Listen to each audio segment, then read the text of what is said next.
Welcome, everybody, to another interview. My name is Captain Keaton, and I'm here with Corey from Maine-ly Retro. Welcome, Corey. Oh, yes. Well, thanks for having me. My pleasure. I'm happy to have you, especially for the theme for my first video, which is going to be on NES Zelda. But before I get into NES Zelda, I thought I'd call in the experts, and you're one of them, so I'm happy to have you here as well. Oh, well, thank you. Yeah, anytime I get to talk about my favorite game of all time, definitely. Yeah. Awesome. I'm looking forward to it. Before we get started, I do just want to plug your channel, Maine-ly Retro. Can you tell the viewers about what you do over there, as well as any other social media projects you got going on? Oh, yeah, no, sure. Like, a lot of it is going over. I do a lot with, like, Motu collecting. I do some video game content. I do try to do overviews. Those take a little bit more time, so I don't do them as frequently as I like, but those are always fun. Try to hit on some games that are my favorites and some that I didn't even really know were out there. I learned from other people and things like that. So, yeah. What is Motu? So, He-Man and Masters of the Universe. Oh, that was yeah, it was one of my favorite toy line growing up, and kind of there's a whole story behind that and how I got into it. But it wasn't intentional. But like as you get into collecting snowballs, and that's really kind of how it ended up happening. Okay, I see. Forgive my ignorance. I'm a '90s child, so some of that's a little before my time. But oh yeah, no, that's early '80s kind of stuff, and yeah. Well, the '80s are making a comeback from what I'm seeing, so never too late to get into it. No. Well, excellent. I did hear you just say that this was your favorite NES Zelda game, so I'm excited to get your perspective on it. And as I was just alluding to, that's kind of my whole mission here, is to get more perspective on this game. I've recently played it twice. You watched me play a live stream of it and play it to completion without save states. That was a first for me, so I found that pretty exciting. Oh yeah, congratulations! It's a tough game. Like getting into it, I feel like it's a tough one. Yeah, but you'll be able to divulge some of the information. I do want to apologize to the viewers. I still have not found a way to do both the mask stuff on screen and get the best audio quality. I mean, I'll show you what I'm talking about for a second. I got my face mask I made, but yeah, unfortunately that interferes with my microphone. So if you have any ideas, please shoot away. But I'm going to get into the interview. This is more about Corey than it is about me. So let's jump in. I want to start by going back to the time period. So in the States, it released in 1987, I believe. I've done this 3 times now. I should probably know. But 87 was the first localization. So what was that like for you, being around this game at time of release? So, like, I grew up with the Atari 2600. That was really the first console I had. And so, if you ever play that, it's pretty basic. There's no real music and the graphics are much to be desired. And really the first time that I ever played this. So, this is kind of, I like to make short story long, but at that time, I was around 8 years old, and I used to go to a babysitter's after school and during the summer months. And it's actually kind of cool because her youngest son was a teenager. He was around 17 or 18 at the time. He actually had a Sega Master System. So my first 8-bit system I ever saw was the Master System, and he had Wonder Boy and Monsterland, which was really cool because that was something I had never seen before. I mean, the colors were popping. It was a really cool game. But kind of switching to Zelda, their next door neighbor had a son that was a year or two younger than me, but we made friends. And I went over to his house one time, and he had the Nintendo, and not a system I had ever seen before. And I think we were playing. I think he had put in Bases Loaded. I think it was the first one. And I got looking through his games. I saw this gold cart, and that was really good marketing. I feel like on Nintendo's part, especially with this game, because I mean it stuck out, and especially as a kid, you're like, "Whoa, what is this? Like this is really cool looking." And so put that in and played it, and it was awesome just because too, like you could save your progress. That was like sorcery at the time. Like that was a frustrating thing with games sometimes because you either had to put a password or something like that. And so to be able to, get items and things like that and be able to save it and then go back to it and it be there, it was fun. It was fun. So that was really kind of my first exposure to Zelda was who would become my friend Jason, his version of The Legend of Zelda. Okay, so you had an Atari, is that right? Yes. Okay, and then he had a Master System and the NES? No, so my babysitter, her youngest son had the Master System. That was really my first exposure to the 8-bit era. But it was my babysitter's next door neighbor, son, Jason, that had the NES, and so between those two households, I got my exposure to the 8-bit era. But Legend of Zelda was first shown to me by Jason, and great game, and we ended up getting the Nintendo. I think it was 87 or 88, I believe it was, for Christmas one year. Well, okay, and was that like one of the first games that you were like, I gotta get this gold card?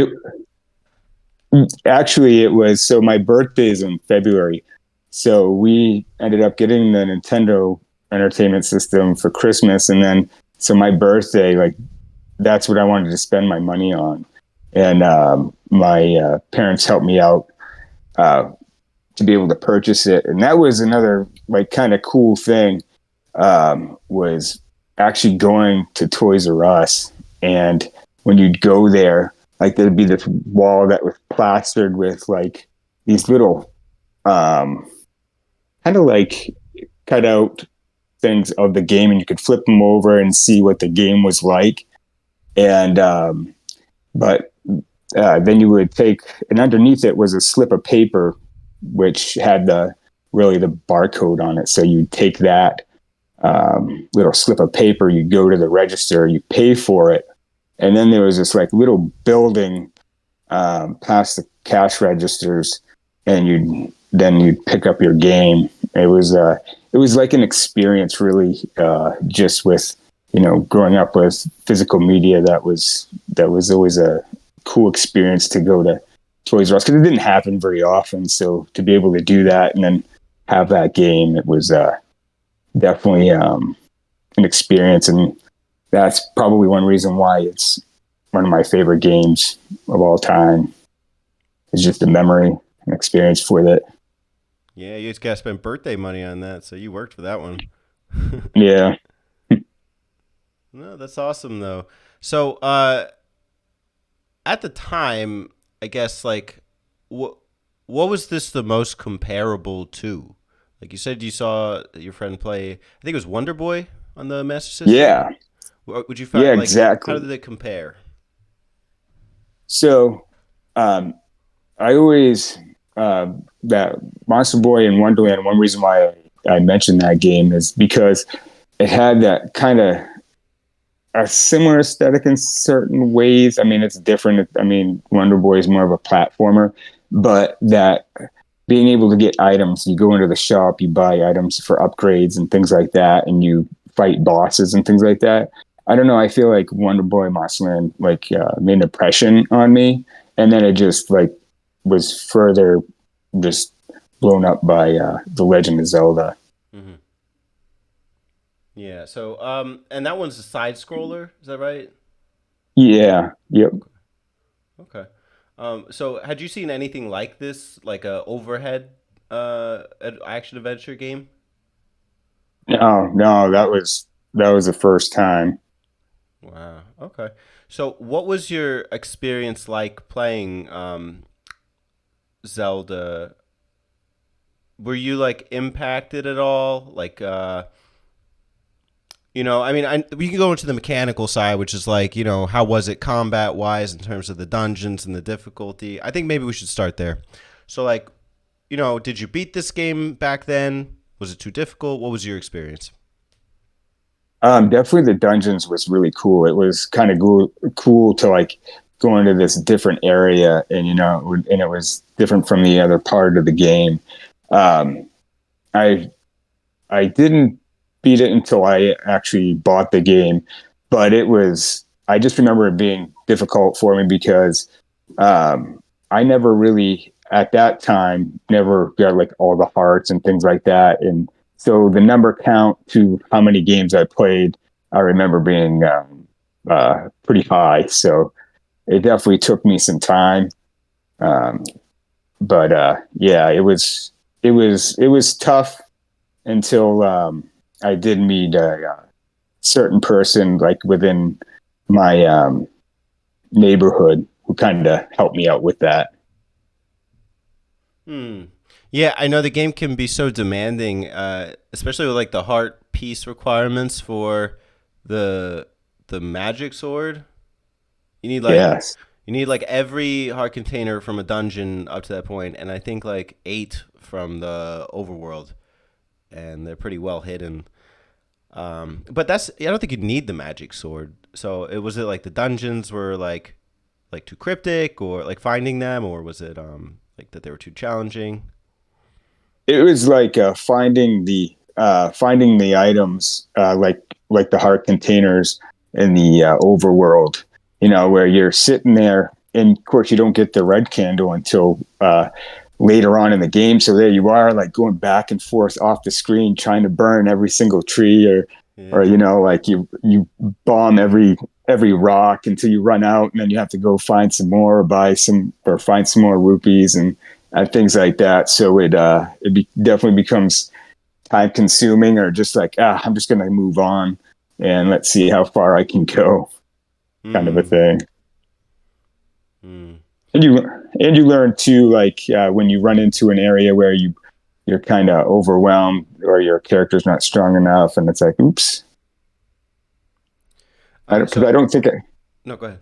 oops, oops, sorry, I was just gonna say, yeah, because I don't think I really paid attention too much to the level numbers um, at first. Right. Yeah. I mean, I in my recent playthrough, I ended up in level 8, like as my second dungeon. I'm like, nope, probably should scale back. Yeah, And that red candle, I think you got to go into that dungeon or the labyrinth. I'm sorry, where you got to blow a whistle to or blow the flute in order to like dry the lake to get it. So yeah, it yeah, can be exactly. quite challenging. So, how much longer was it before you beat the first Zelda? So I did beat it when I do remember beating it when I bought it.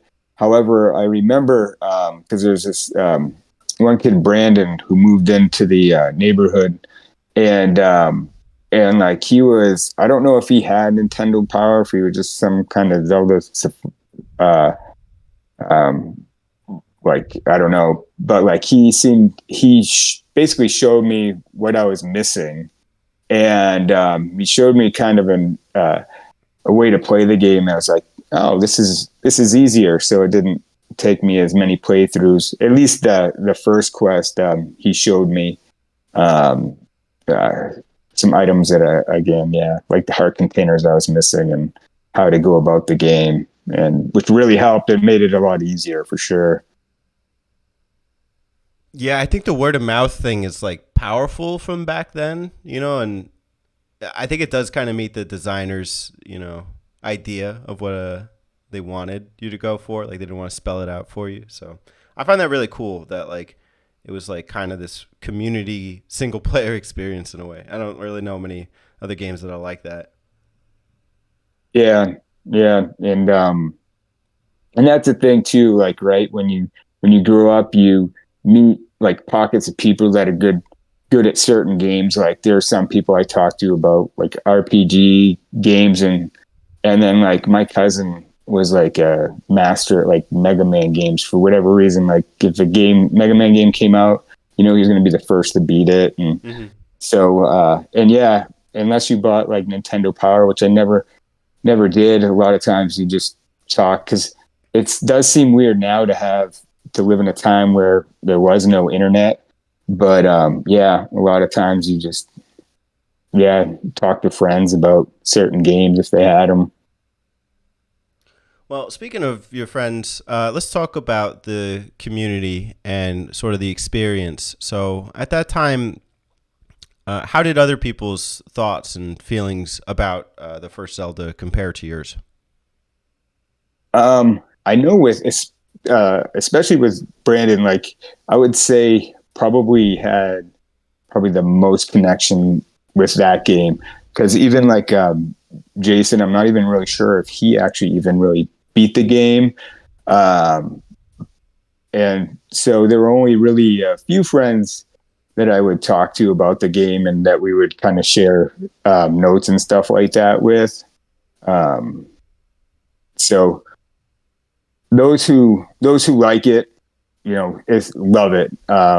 Sometimes, like I know, like a cousin of mine, he didn't really get it, so he wasn't really into it, kind of a thing. So I don't know if it's you could say go about it that way, but I felt like at least it was if you were into it, you loved it. If not, if you didn't quite get it, you just kind of left it alone. That's pretty interesting. I mean, because I'm reading about the game and I'm seeing like, oh, it was kind of antithetical to Mario. Mario's like just run A to B, run to the end of the level. Whereas Zelda's a bit more of like a cognitive experience. Like, did I burn this bush? Did I, get through this labyrinth? Do I have the right items? So I could definitely see it being kind of like a moment for people who are accustomed to a certain type of game. I think it speaks to like what kind of a player you are to really be into the Zelda experience. Yeah, you definitely have to like to explore because the game, unless you had like the manual or the map, the game can be kind of cryptic. Or if you don't, there are wise men throughout Hyrule, and like sometimes they require bombs to get to them. Sometimes they're within the labyrinth and the dungeons, and sometimes they're in these different locations where if you don't even go near that area, you're gonna miss out on something. There are clues within the game, but they're easy to miss. Yeah, and the nature of those clues, I wouldn't say it's obscure. Like they're not too like Mm, ambiguous, I guess. Like they're pretty direct, but um, it'll say like the far eastern side of the dungeon is where the secret lies, or something along those lines. And it's like, well, what does that yeah, mean? Or like which eastern? Like there's a whole east side of the dungeon. Like, so I yeah. don't. No, it's true. It But I is think that true. adds to like the fun and the fantasy. Like it's I don't want it all spelled it out. Make me work Yeah, for it. yeah, yeah. I kind of want to do a 3.5. This has been 4.5 for a lot of people, but 3.5 is kind of a tips and tricks. So when you were watching me stream, you gave me a good strategy, which was had to do with the whiz robes. So I've been asking my guests to share me one pro strat or strategy that you have for clearing the game. Doesn't have to be the whiz robe one, but I'm just throwing that in for reference. Um, oh, that's a really, really good question. Usually, uh, usually I will go for if depending if I'm gonna so if I want to no death run it versus just run the game, I don't care about dying. Like I will go out of order to get certain items. This becomes really actually more important during quest two, where you may only go into a dungeon like say in the second quest, you really kind of need the recorder in order to really get heart containers to get the silver sword before you really um, get into some of the dungeons because the quest two, and that's really wordy, so I apologize. But the second quest is so hard that you try to use every advantage you can to like maximize Link's health. So a lot of times, especially in that quest, you'll just go into a dungeon. Of course, you have to know where you're really going and what you're doing, but a lot of times it's best just to kind of get the item and kind of use the item around the overworld to find things like heart pieces and things like that, and just to make the game a little bit easier. Like I said, that's kind of hard unless you know where you're going, but that's a lot of like what I would do with the game is get the item, leave the dungeon, try to find hearts, if that makes sense. Yeah, no, I think I get it. Kind of like use your items to your advantage and go out of order if it helps you. And I think spend some time exploring and grinding up. And it is worth noting that you do have a no death run, which is quite the accomplishment. I believe you live streamed it on your channel. Is that right? No, I ended up doing it off camera, and it was with using real hardware. It's just like when you do, because I did it one night. I did both quest 1 and 2. With quest 2, there's a lot more grinding for rupees, and that gets really boring watching. So I did do that off camera just to make it kind of like more watchable, because I wanted to do those playthroughs as kind of like a guide, I guess, more than anything on the channel. So, Okay. yeah. Good to know. Something for the viewers to watch afterwards. Let's talk about significance. So, how important is the first Zelda game to you now versus back then? I would say like just the memories from the past experiences, like that whole going to Toys R Us experience, I would say really kind of like helped solidify it. And, like you hear people talk about it all the time. Like growing up, a lot of us just had a certain number of games growing up. And that was one of them that I would just always go to. We had a handful of games, but that was always one that I always went to. So even to this day, like I'll put it in at least once a year and beat it. So I still definitely enjoy it. Yeah, I know that feeling. I mean, there was a point in my life where it was like Ocarina of Time was that game for me. I would play it annually. I would just, I wouldn't go for like 100%, but just get another playthrough in, just remind myself like what I love about games. So it's nice to have that. Definitely. Do you think this game is recommendable to modern gamers who haven't played it? And if so, what would it take to best enjoy it? See, I thought this was a great question. I would always say as long as like people playing like Zelda games and keeping the franchise alive, I think that's the most important thing that makes me happy. I feel like some of the other Nintendo games, Final Fantasy being another one, where unless you have like the manual and the maps, like it's really sometimes hard to know what you need to do. Because I always think about another one of my favorite games of all time is like Fable Anniversary, or Fable, when that came out, where games like today have a lot of tutorials within the storyline, and they say, oh, you do this to do this action, and it talks about like the mechanics and how to use it, and kind of shows you. And sometimes too, at least with Fable, it will show you, where you need to kind of go for the main quest, which is nowadays really helpful because I can get frustrated with games pretty quickly if I get lost. And so going back to Zelda, it's one of those games where it's easy to get lost if you don't really know like really what you need to do to start off with. So I think it's one of those games where I think gamers should try it just because of, it's the first game in the series, and it's kind of see where it started and where it's gone. At least to give it a try. If you don't like it, that's okay. If you like games like Breath of the Wild, Tears of the Kingdom, great. That's where it's gone. Enjoy it.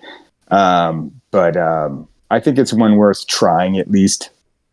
But to enjoy it, you kind of have to I do feel like you have to do a little bit of research on terms of, all right, what is my character able to do? And,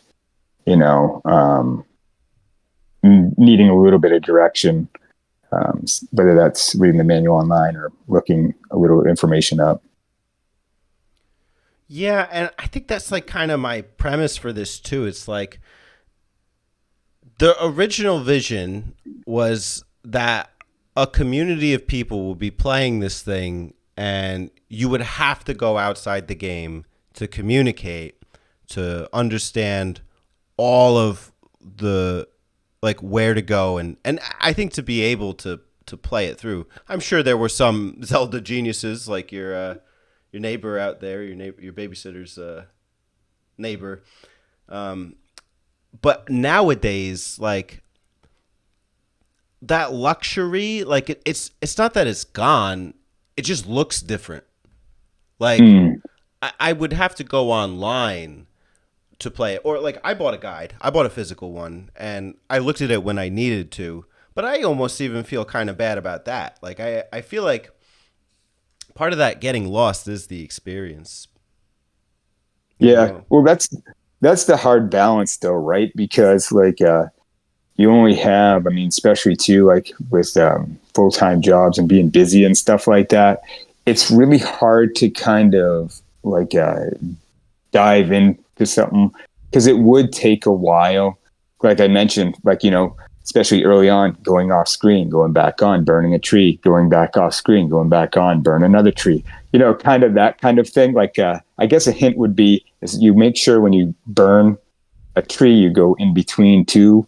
And same thing with a bomb. You try to go in between two, like the line. So you're trying to maximize but so now going through it, you may feel a little more comfortable not using the guide and going through and seeing how you do next time if it's a game that you want to go back to, which I think is, a good way to do it because like that guy, kid Brandon, like I had to learn a lot from him and he was my guide.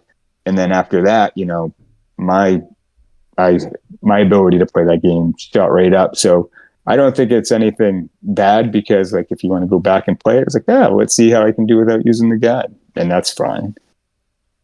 Yeah. However you want to enjoy it. Yeah, good words. Enjoy it how you want to enjoy it. And try it and see if it's right. Yeah, I like it. Yeah. Before we close off here, I just want to know any thoughts, final thoughts, or things you want to bring up that we didn't really get a chance to talk about with the Legend of Zelda? I don't know. You're going to try the second quest? Maybe in due time. It's not my biggest priority, Yeah, no, it's a whole different beast, but yeah. No, but yeah, no, I definitely think it's worth the shot and trying it.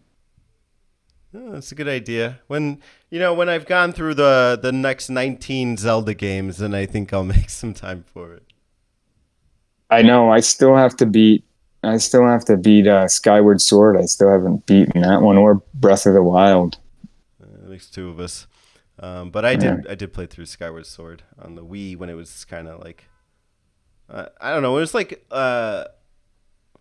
looked down upon. It was a phase. Like I think it was like hailed as a really great game. Then it was looked down upon, and then people were just kind of like about it. Yeah, no, it's definitely when I first played it, I was like, oh man, this is cool. I just like getting used to the nunchuck and everything. I wasn't a huge opponent of that, which I was glad when Twilight Princess came to the Wii U because I'm like, oh man, this is one of my favorite Zelda games. I get to actually play it on the pad instead of using the thing. Mm-hmm. Because I never played it on the GameCube. I never played it on the GameCube. Hmm. Well, I do know you like Zelda too, so if I need another interview, I know who to call. Oh yeah, another good one. I loved that one growing up too. It was another one I had. The questions are going to be a little different for that one, so be ready. I was gonna say there is a really good like hint to that though, but I was thinking about doing a video for because that was a game Tyler was wanting to play, and I said I'd do a video on like the hints, and I just got to plug the system in and do it because there's some easy things right on off that you can do to make your guy to make Link more powerful. Dude, Makes it easier. Yeah, that game's hard. sooner the better. Maybe just private DM or something if you don't get a chance to make it. Yeah, definitely. All right, well, ladies and gentlemen at home, thanks for stopping by. Check out Corey over at Maine-ly Retro here on YouTube. And before we go, I just wanted to ask if you were Link and you could give Link a voice, how would you close off this interview? Oh man. Oh man. Shoot. Um, Shoot. What was that one? I used to have the CDI Zelda games, and he used to have some really bad one-liners on that. Um, Shoot. It would have to be a one-liner from one of the CDI games. Okay. Yeah, no, that's fair. Dang. Tyler had it I can't already. remember. So, but no, you had the same mind. That's good. I wasn't even thinking Yeah. about it. I thought it was genius. Excuse me, Zelda one. Yeah. Yeah. All right, cheers. Talk soon. Yes. Well, thanks again, Teddy, for having me on. Appreciate it.